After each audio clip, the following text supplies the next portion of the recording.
On this episode of SEO Lunch, we're going to give you a ton of awesome resources on how to create content, make connections, link build, and take a good look at as many resources as possible. And towards the end of the show, Matt invents a word. All this and more on the next SEO Lunch.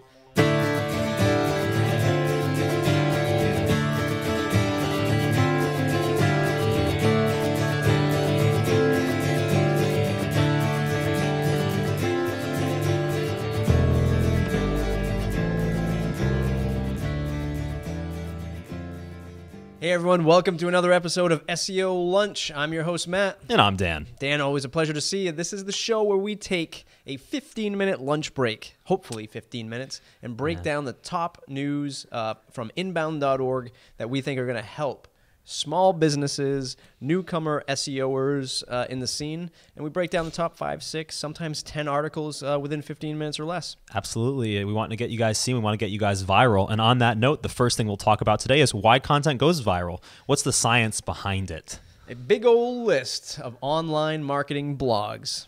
Huge. 50 to 100. We'll go over that in a moment. And if you want to see a profile or an example of somebody who is making it big online, we take a look at a gentleman named Max Minzer.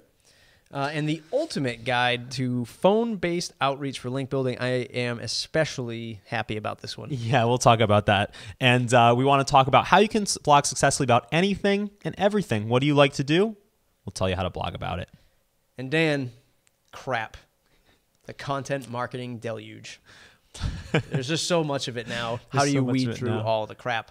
If you want to stay up to date with all these awesome SEO Lunch articles, blog videos, and web shows that we do, whatever this stuff is called nowadays, podcasting, web show producing, go to our site, slocumstudio.com/subscribe, and we'll shoot you an email with all the awesome stuff that we have going on. And do hit subscribe down below on YouTube because I want to hit 500 subscribers by the end of the month. End of the month, guys. End of the month, 500 subscribers. Help us out, folks.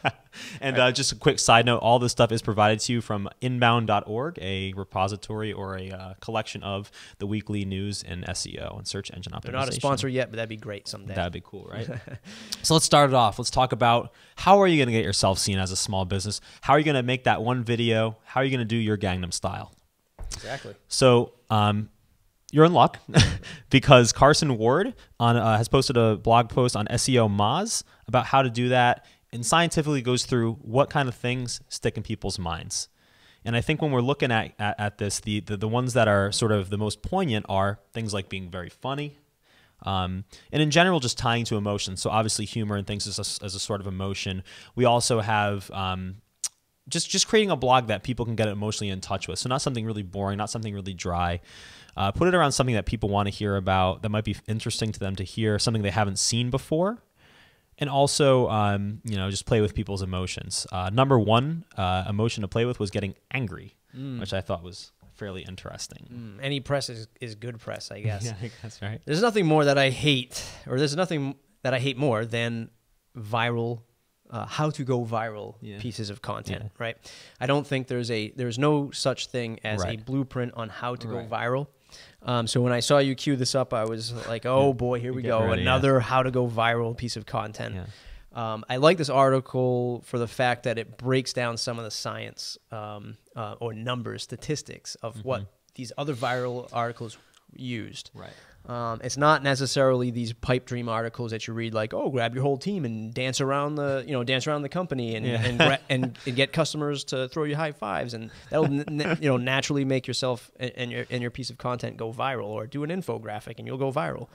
I'd like some of the insight, like the anger, the awe, the anxiety, and the practical utility, and that's what it all boils down to. This stuff is only gonna go viral if it is that good. Right. You don't know if it's that good until it hits the scene and people start sharing it. Right. We're probably going to talk about that when we get into the crap article. But for a takeaway for a small business, this is definitely some good information that you can take a look at. Right. And see if you should do a high word count blog post. Right. The practical utility behind it. And one thing I can tell you from just standard search engine optimization, the way Google likes to sort things is longer posts generally tend to search or to land much more nicely than others. So one great simple takeaway for you writing a blog post is make sure you don't have to go too wordy or too long, but make sure it's long enough, a good good word of thumb, 500 to 1,000 characters is probably pretty good. So let's jump into the next one from Cucumber Nebula. Speaking of so much content, get ready to have your mind blown with a big old list of online marketing blogs. This is covering everything from SEO to pay-per-click to PR and entrepreneurial information. Of course, they're missing the most important blog on that list. What is that? Slocum's Design Studio. That's exactly. That is exactly a good answer. Took me a second. Good answer, Dan. You'll be back next week. So this is just a massive list. There's nothing really to go in depth here. If you want to, find other sources of SEO information, a lot more in depth stuff, do check out this list on cucumbernebula.com. It's a good list. It's a good list. It covers just about everything from search engine optimization to public relation to pay-per-click. There's a whole bunch of them. I will provide the link for you so you can go ahead, click on it, and read through it. It's good if you want to get practice, see what people are writing about, see what is landing for people, to sort of get practiced on that sort of wording and things like that. But if you are a small business owner, you don't have a lot of time, it's a pretty big list. So, take it slow. Tips and tricks. Yep.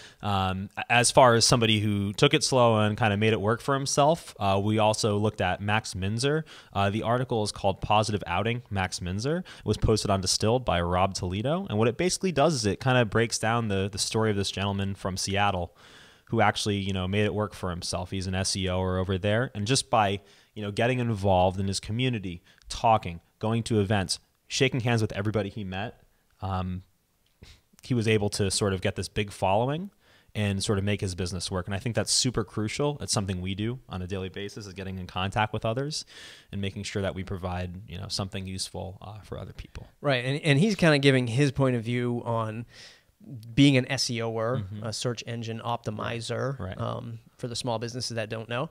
And he's focused on helping others do what he's doing in his industry. And his last paragraph talks about being passionate and how difficult it is after doing SEO for years. And you see some of the stuff that comes out of Google and trying to rank for customers, keywords and stuff like that can really drag you down after over the years. And the same can be said for the small business. If you paint houses or flip pizzas, after a while you're like, I don't have the passion to do this. I'm just doing this as my job. Right. And if you want content to go viral, if you want people to be interested in your business, you have to find that passion over again or keep it going if you already have it.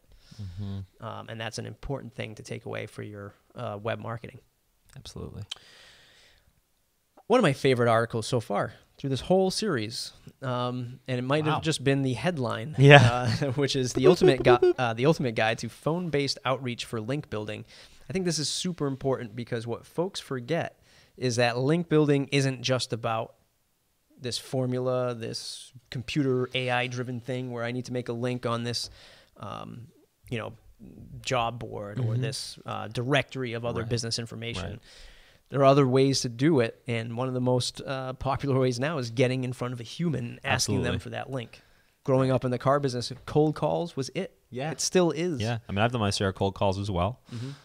Marketing research kind of things, and it's tough. It's tricky. What I like about this article as well is it talks about it more from the position of, as a business, asking for help of others, asking for people to share your stuff, using it in a more optimizing sort of way, as opposed to just asking for a sale. Right. And for those that don't know, building links is one of the most important things in ranking and SEO and being found on the web, even though we're starting to see this convergence of social and less of a draw for ranking, but more of how good is your content, what's your size of your audience, are they converting, are you giving them good information? So you can be a lot more strategic. Everybody gets afraid of that phone call, that link build, but if you take a look at it more strategically, just off the top of my head, what kind of small business would want to build a link? If you're a landscaper and you want to build a link on the web, go call a local bank or a credit union. See if you can get in on their business directory for a referral. It's probably a heck of a lot easier to do it over the phone than it is to email someone who will just never respond to you. Do it out at a local meetup or chamber event, something like that. I think the important thing, one of the most important things that you take out of this is there's still tons of people out there, though this is a web marketing show, there's still tons of people out there, when they want information, they're going to give you a call. They're going to look for your name in a directory and they're going to give you a call. They're not going to go to Google. They're not going to do any of this stuff. So it's important to explore all avenues to give somebody something interesting, or to let them come to you for answers, which I think is fantastic. Yep, it sure is. And as speaking of looking for answers, Tanner Christensen of Clear Data, I'll look that up as we're talking. I believe it's Clear Data. I hope I didn't get that wrong. Posted an article on SEO Moz, and it's basically called "How to Blog Successfully About Anything." It's quite broad, but what it basically comes down to, what this article and why it's so nice and why we featured it here, is it's all about asking questions. So when you're going to write an article, you don't want to just write. And I've read so many articles now, working over here and kind of doing research myself. There's so many articles that to me are just so dry and so sort of by the numbers and boring, and I just I can't read it. I read the first paragraph and I'm done.